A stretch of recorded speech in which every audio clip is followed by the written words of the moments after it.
আমরা আজকে কথা বলবো পরিমাণগত রসায়নের এমসিকিউ গুলা নিয়ে। দেখো, 1 নাম্বার এমসিকিউ আমরা দেখি। এখানে লেখা আছে যে এসএটিপি তে গ্যাসের মোলার আয়তন কত। দেখো, এই জায়গায় একটা তোমরা ভুল করতে পারো। অনেকেই ভাবতে পারো যে 22.4 লিটার, এটা তো থাকার কথা, তাই না? বাট আসলে এটা অ্যান্সার না। যদি হইতো STP, standard temperature and pressure, STP তে বললে হয়তো কি 22.4 লিটার, কিন্তু যখন বলছে SATP, standard ambient temperature and pressure, তখন কিন্তু তাপমাত্রা 24.789 লিটার। বুঝছো কোথায়? আমরা জানি আরো একটা ইনফরমেশন দেই, এসটিপি তে আমরা জানি তাপমাত্রা 0 ডিগ্রি সেলসিয়াস আর এসএটিপি তে 25 ডিগ্রি সেলসিয়াস। পরীক্ষায় প্রশ্নটাও আসে যে এসটিপি ও এসএটিপির মধ্যে তাপমাত্রার পার্থক্য কত, তাহলে 25 মাইনাস 0 দিলে কত? 25। বুঝা গেছে? এটা কিন্তু পরীক্ষা আসতে পারে। আর আরো কিছু ইনফরমেশন, যেমন এসটিপি তে চাপের মানগুলো খেয়াল রাখবা। 1 atmosphere 760 millimetre mercury, 76 centimetre mercury, তারপরে 101.325 কিলো প্যাসকেল, 101.325 প্যাসকেল, এগুলো ঠিক আছে। আর এসএটিপি তে চাপের মান খেয়াল রাখবা 100 কিলো প্যাসকেল। সো এই কয়েকটা ইনফরমেশন খেয়াল রাখলেই এনাফ, আশা রাখি বুঝছো। তাইলে এসটিপি তে 0 ডিগ্রি সেলসিয়াস, এসএটিপি তে তাপমাত্রা হলো 25 ডিগ্রি সেলসিয়াস, পার্থক্য 25। এসটিপি তে আয়তন হলো 22.4 লিটার আর এসএটিপি তে হলো 24.789 লিটার। ঠিক আছে, এই কথাগুলো একটু আমাদের মাথায় রাখতে হবে। এবার আসো, আমরা যদি বলি এইখানে দেখো, বলছে এসটিপি তে 3.2 গ্রাম একটি গ্যাস এত লিটার আয়তন দখল করলে গ্যাসটি হতে পারে, মানে গ্যাসটি কি হইতে পারে। তো আমরা গ্যাস কি হইতে পারে সেটা বের করার জন্য জানি কি বের করা লাগবে? আণবিক ভর। কি বের করা লাগবে? আণবিক ভর। এখন আমরা এই যে এই টাইপের অঙ্ক দেখলেই আমরা কিন্তু জানি যে একটা শর্টকাট সূত্র এটা অ্যাপ্লাই করতে পারি। সেটা কি দেখা যায় যে N equal to W by কি এম ইকুয়াল টু কি N by N A equal to B by কত 22.4 আর এসএটিপি বললে তুমি বসাইবা 24.789। তবে আয়তনটা এখানে লিটারে কবে, কোন কাউকে লিটারে কবে, এই সূত্র মাথায় রাখতে হবে। এটা কিন্তু আগের ক্লাস আমি শিখেছি। এখন দেখো, এই সূত্র যদি মাথায় রাখতে পারি তাহলে দেখো এই যে গ্রাম, তাইলে তো আমি ডব্লিউ বাই এম আনতে পারবো। আর আয়তন, তাইলে তো এখান থেকে আমরা চাইলে এই যে এইটা আর এটা যদি ইউজ করি তাহলে এখান থেকে কিন্তু অলরেডি আয়তন দিয়ে দিচ্ছে 2.24 লিটার। আবার এখানে ডব্লিউ মান দেওয়া আছে, তাহলে এবার মান আমরা এখান থেকে বের করতে পারবো। তাহলে আমি বলতে পারি সূত্রটা নিতে পারি W by M equal to B by 22.4।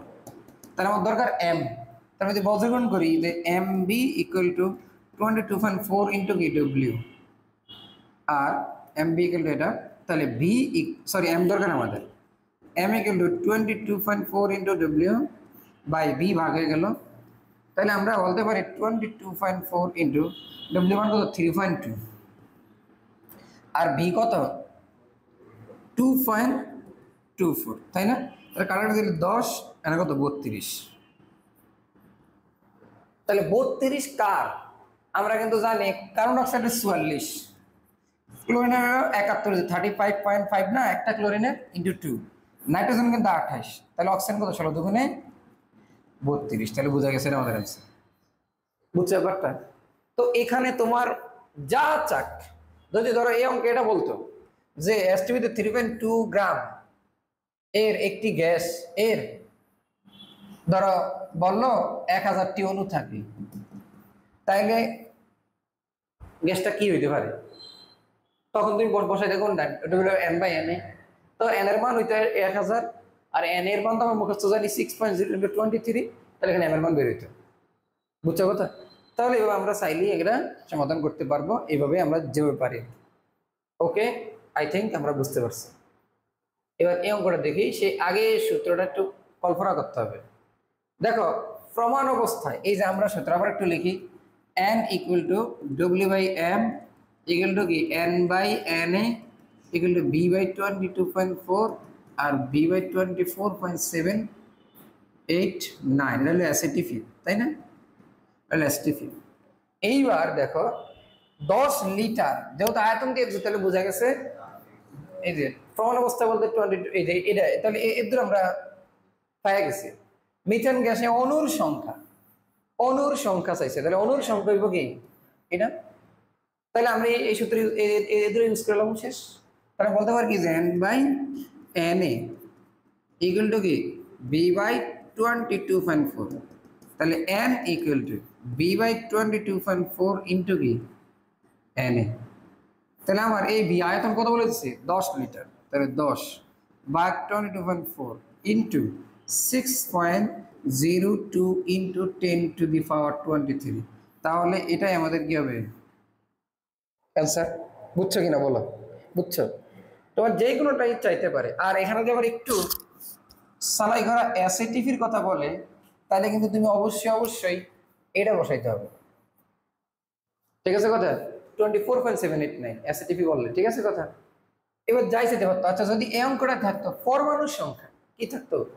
পরমাণুর সংখ্যা যদি থাকতো, তাইলে আমরা এটা সেম ভাবে বের কইরা, এখন এই পুরো মিথেনটা একটা অণু, তো এটা পরমাণু আছে কয়টা দেখো, কারণ আছে একটা, হাইড্রোজেন কয়টা? 4টা, তাহলে কয়টা? 5টা। তাহলে যদি হলো পরমাণুর সংখ্যা, তাহলে কি হইতো? এই মানটাকে আমরা কয় দিয়ে গুণ দিতাম? 5 দিয়ে গুণ দিতাম, তাইলে বের হইতো কি পরমাণুর সংখ্যা। ক্লিয়ার কিনা বলো এইটুকু? আশা করি এইটুকু বুঝছো। ক্লিয়ার অঙ্কটা? এইটা অঙ্ক আসলে পারবো আমরা। আসো আমরা এই টাইপগুলো পারবো তো? এই টাইপটা আমরা শেষ করলাম। এবার আমরা এই একটা টাইপ পাইবে আসি স্টয়কিওমেট্রিক ফর্মুলার মাধ্যমে, ঠিক আছে? আসো এই ম্যাথটা একটু দেখো, খুব কেয়ারফুললি তাকাও। এখানে কয়েকটা কথা বলতে হবে, বেসিক গুলো একটার সাথে বুঝে যাবা।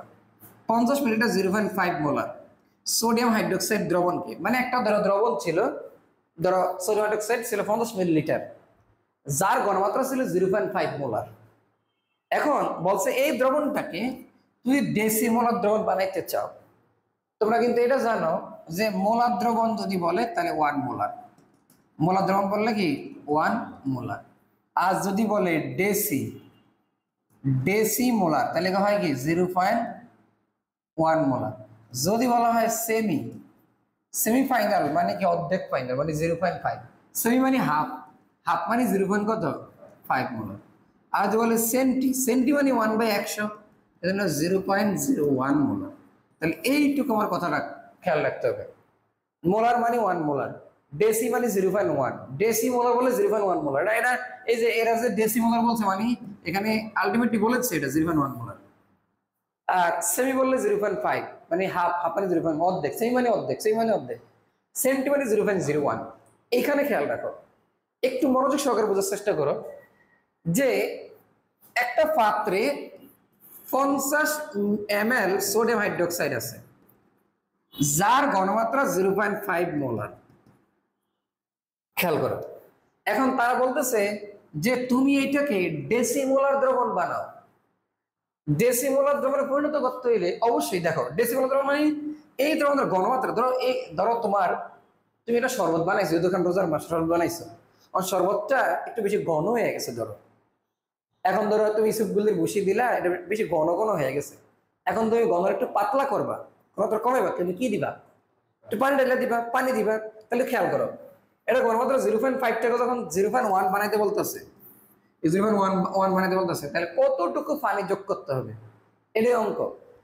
তাহলে আমরা জানি যে, একটু খেয়াল করো, আমরা এই যে সোডিয়াম হাইড্রোক্সাইডের এটা জানি কি B1 আদি আয়তন, এটা কি আদি ঘনমাত্রা।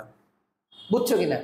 এখন আমার থেকে বলতেছে যে ওই দ্রবণের ঘনমাত্রা ডেসিমোলার করতে হইলে, তাহলে যদি দ্রবণের ঘনমাত্রাটা S2 0.1 বানাইতে যাই, তাহলে আমরা বের করতে পারি আমাদের হাতে আছে B2, তাহলে কত? তাহলে আসলে আয়তনটা কত হয় তখন, বুঝছো কিনা? বুঝার চেষ্টা করো। তাহলে যখন 50 মিলিলিটার তখন ঘনমাত্রা 0.5, তাহলে আমরা দেখি যদি 0.1 ঘনমাত্রা বানাইতে হয় তাহলে আসলে আয়তনটা কত হইতে হয়। তখন আমরা কিন্তু এই সূত্র ইউজ করতে পারি যে S2 into V2 equal to S1 গুণ কি V1। এটা তো একই দ্রবণ, একই জিনিস, এই জন্য আর ওই যে মোল সংখ্যা দিয়ে ভাগ হয় না, কারণ এক মোলই তো। কারণ সোডিয়াম হাইড্রোক্সাইড তুমি সোডিয়াম হাইড্রোক্সাইডেরই ঘনত্ব চেঞ্জ করবা, এমন না কোন দূরে জিনিস যোগ করছো। তাহলে এখানে কি হবে একটু খেয়াল করি আমরা। দরকার B2, বি2 ইকুয়াল টু কি S1 গুণ B1 বাই S2। তাহলে এখানে আমরা বলতে পারি S1 এর মান হইল এই যে 0.5 ইন্টু B1 এর মান কত 50 বাই S2 কত 0.1। তাইলে এখানে এই পয়েন্ট যদি কাটা যায় তাহলে 250 ml হয়। তো দেখো 250 মিলিলিটার দ্রবণ হয়, একটু ভালো করে বুঝো, তুমি 250 কিন্তু অ্যান্সার দিয়ে দিতে পারতা না, আগে বুঝো। তো যদি বলতো পানি মানে এই দ্রবণের ঘনমাত্রা 0.1 মোলার হইতে হইলে কি করতে হবে, মানে আয়তন কত হবে, তাহলে সেটা হইবে এত। এখন খেয়াল করো, আমাকে বলতেছে কতটুকু পানি যোগ করতে হবে। আচ্ছা, আগে তো অলরেডি 50 লিটার আছে, যখন ঘনমাত্রা 0.1 তখন কিন্তু আয়তন কত 250, তাহলে বোঝা গেছে আরো বাইরে থেকে কতটুকু ঢালতে হবে, আরো 200, বুঝছো কিনা খেয়াল করো। সুতরাং পানি যোগ করতে হবে, পানি যোগ করতে হবে 250 মাইনাস কত 50টা আগে থেকে ছিল, তাহলে 200 মিলিলিটার পানি যোগ করলেই ধরো ঘনমাত্রা কি হবে 0.1 হবে, বুঝছো কিনা। 0.1 এর জন্য হবে পুরো 250, 0.1 এর জন্য কি হবে 250। তাহলে আমার তো আগে থেকে অলরেডি 50 মিলিলিটার আছে দ্রবণের ঘনমাত্রা, তাহলে আমি বাইরে থেকে যোগ করতে হবে কতটুকু, এখন আরো 200 যোগ করতে হবে, বুঝছো কিনা। যখন ঘনমাত্রা 0.1 তখনই হয় আয়তন 250। ক্লিয়ার একটু, আশা করি এই ব্যাপারটা বুঝছো, ক্লিয়ার। আচ্ছা, এই যে এই একটু আগে যে ম্যাথটা করছি ওই যে ওই সূত্রটা দিয়ে এটা হবে আর কি। দেখো এত গ্রাম নাইট্রোজেন গ্যাসে কতটি অণু বিদ্যমান, তাহলে গ্রাম বললে কি আসবে W/M, কতটি অণু N/Na, তাই না। এটা বললেই N/Na, আর এটা দেখলে বুঝবা W/M, ঠিক আছে। এমনি মাথায় রাখতে পারলে হয় না। আয়তন বললে B/22.4, অ্যাসিডিটি বললে 24.789, তাহলে এখানে হবে কি N/Na ইকুয়াল W/M। তখন বলছে কতটি অণু, তাহলে N এর মান চাইছে, তাহলে N equal to W/M into কি Na। তাহলে W এর মান কত 14, M হলো আণবিক ভর, নাইট্রোজেন গ্যাসের আণবিক ভর কত 28, তাই না, 14 দুগুণে 28 ইন্টু Na হলো কত 6.02 ইন্টু 10⁻23। তাহলে এখান থেকে আমাদের অ্যান্সার চলে আসবে 2 দিয়ে ভাগ দিলে 3.02 ইন্টু 10⁻23, ঠিক আছে।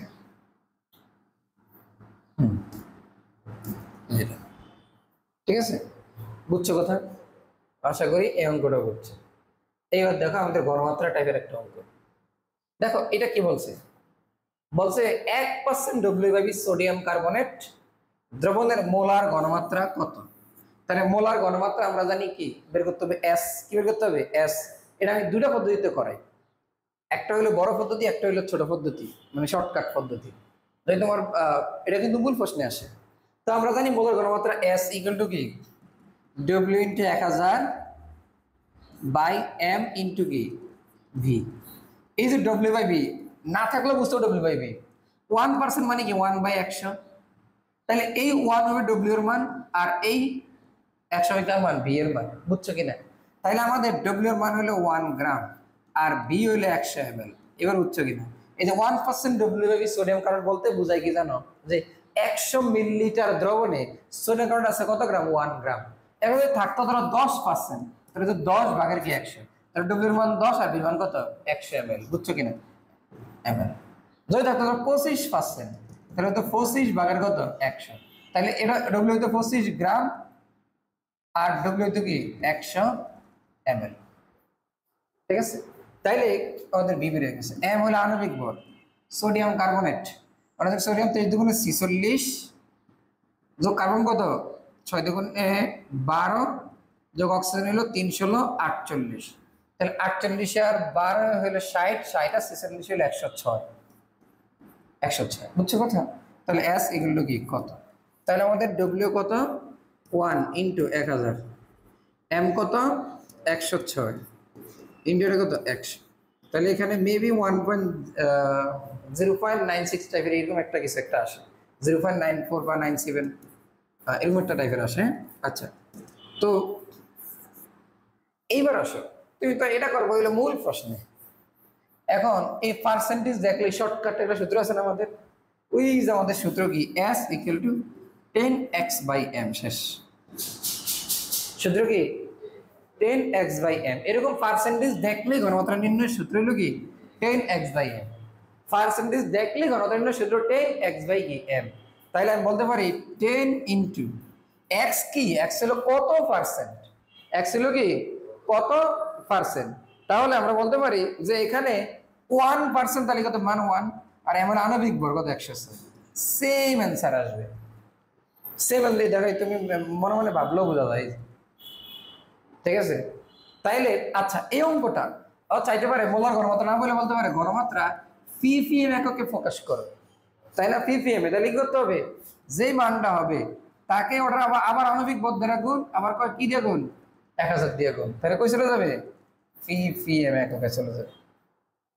ঠিক আছে কথা।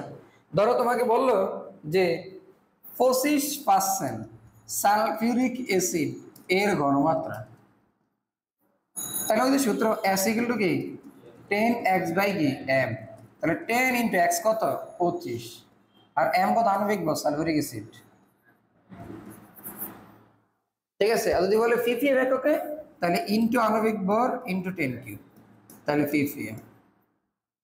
বুঝা গেছে? তাহলে আমরা পারবো, এই যে এটা সেম অঙ্ক, ঠিক আছে, এটা সেম অঙ্ক, তোমরা এটা করবা, অ্যান্সারটা আমরা জানাইবা। আচ্ছা এই যেটা মুখস্থ, কোনটি সেমি মোলার দ্রবণ, সেমি মানে কি, হ্যাঁ 0 কত 5 অর্ধেক, একটু আগে শিখে ফেলছি, ঠিক আছে। এটা হলো ডেসিমোলার, এটা হলো সেন্টিমোলার, ঠিক আছে, সরি এটা সেন্টিমোলার, এটা কোনো নাম নাই, 0.05 মোলার এটা, ঠিক আছে, এটা কোনো নাম প্রকাশিত করা হয় নাই। এটা হলো ডেসি, সেমি, এটা হলো সেন্টি, এটা কোনো নামে প্রকাশ করা হয়নি, বুঝছো। আচ্ছা আচ্ছা এইখানে একটু খেয়াল করো, এটা কিন্তু ডব্লিউ ইন্টু 1000/m এর অঙ্কই। এখানে বলতেছে কি 500 মিলিলিটার 0.5 মোলার। দেখো 500 মিলিলিটার মানে তার কি আয়তন, এত মোলার তার মানে তার কি এস ঘনমাত্রা, আর এটা তো আমাদের এম, তো বলছে কত গ্রাম, মানে ডব্লিউ বের করতে বলতেছে, বা বাংলা থাকতে পারে কতটুকু, কত গ্রাম, কি পরিমাণ, এই কথাটা যদি থাকে তাহলে আমাদের সূত্র কি হবে, ওই যে এই সূত্র এস ইকুয়াল টু কি ডব্লিউ ইন্টু 1000/m ইন্টু কি ভি। তাহলে কিন্তু বজ্রগুণ করলে কি আসে, ডব্লিউ ইন্টু 1000 ইকুয়াল টু কি এস ইন্টু এম ইন্টু কি ভি। তাহলে ডব্লিউ ইকুয়াল টু কি S into M into V by কি 1000। আর তোমার মনে থাকে ডাইরেক্ট রাখতে পারবে, ঠিক আছে, এটা মনে আছে না, এস কত হয়েছে 0.05 ইন্টু এম কত আণবিক ভর সোডিয়াম কার্বন হয়েছে একটাকে, ও না আমার সোডিয়াম কত 23×46, হ্যাঁ এটা হিসাব করছিলাম, তাহলে 106 ইন্টু আয়তন, আয়তন কত 500, ভাগ কত 1000, তাহলে এটা আমাদের কি ডব্লিউ। বুঝে গেছে কথা।